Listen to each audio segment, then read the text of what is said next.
Warsaw के बीचों बीच एक छोटा सा स्क्वायर है जिसका नाम एक भारतीय महाराजा के नाम पर रखा गया है। ये राष्ट्र का आभार और पॉलिश लोगों द्वारा उनके प्रिय मित्र के पुराने एहसान का एक प्रतीक है। साल 1939 के सितंबर महीने में नाजी जर्मनी द्वारा पोलैंड पर पश्चिम की ओर से और सोवियत रशिया द्वारा पूर्व की ओर से आक्रमण कर दिया गया था। बहादुरी से देश की रक्षा करने के बावजूद पोलैंड युद्ध की चपेट में आ चुका था। सोवियत रशिया ने वहाँ तुरंत आतंक का माहौल बना दिया जिसमें कई लोगों को गिरफ्तार किया जा रहा था और 1 लाख से भी अधिक लोगों को गुलाग और स्पेशल कैंप्स में भेजा जा रहा था, जहां फिर उनसे साइबेरिया की ठंड या कजाकिस्तान की चिलचिलाती गर्मी में मजदूरी कराई जाती थी। लेकिन नाजी और सोवियत की एकजुटता ज्यादा समय तक नहीं टिक पाई। जून 1941 में तीसरे रह ने रशिया पर हमला बोल दिया और स्टालिन को मित्र देशों को ढूंढने में संघर्ष करना पड़ा। पॉलिश लोगों ने अपने पुराने दुश्मन के साथ एक असहज समझौते पर हस्ताक्षर किए जिसमें साफ साफ कहा गया था कि सोवियत रशिया द्वारा लेबर कैंप्स में रखे गए पॉलिश लोगों को रिहा किया जाना चाहिए।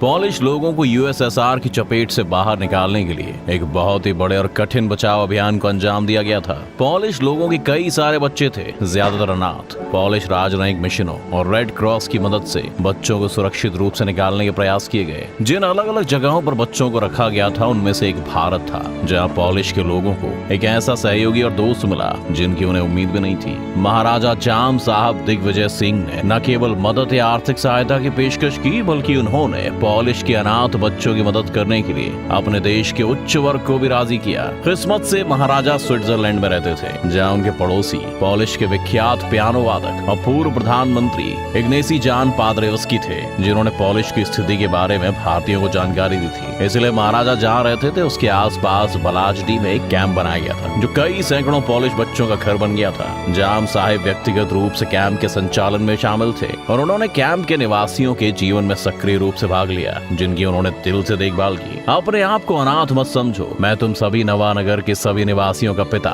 बापू हूँ। जब उनसे पूछा गया कि आजाद पोलैंड उनका एहसान कैसे चुका सकता है तो उन्होंने मजाक में वॉर्सो की सड़कों में से एक का नाम उनके नाम पर रखने के लिए कहा। इसके बजाय पॉलिश के लोगों ने उनके लिए एक स्क्वायर बना दिया।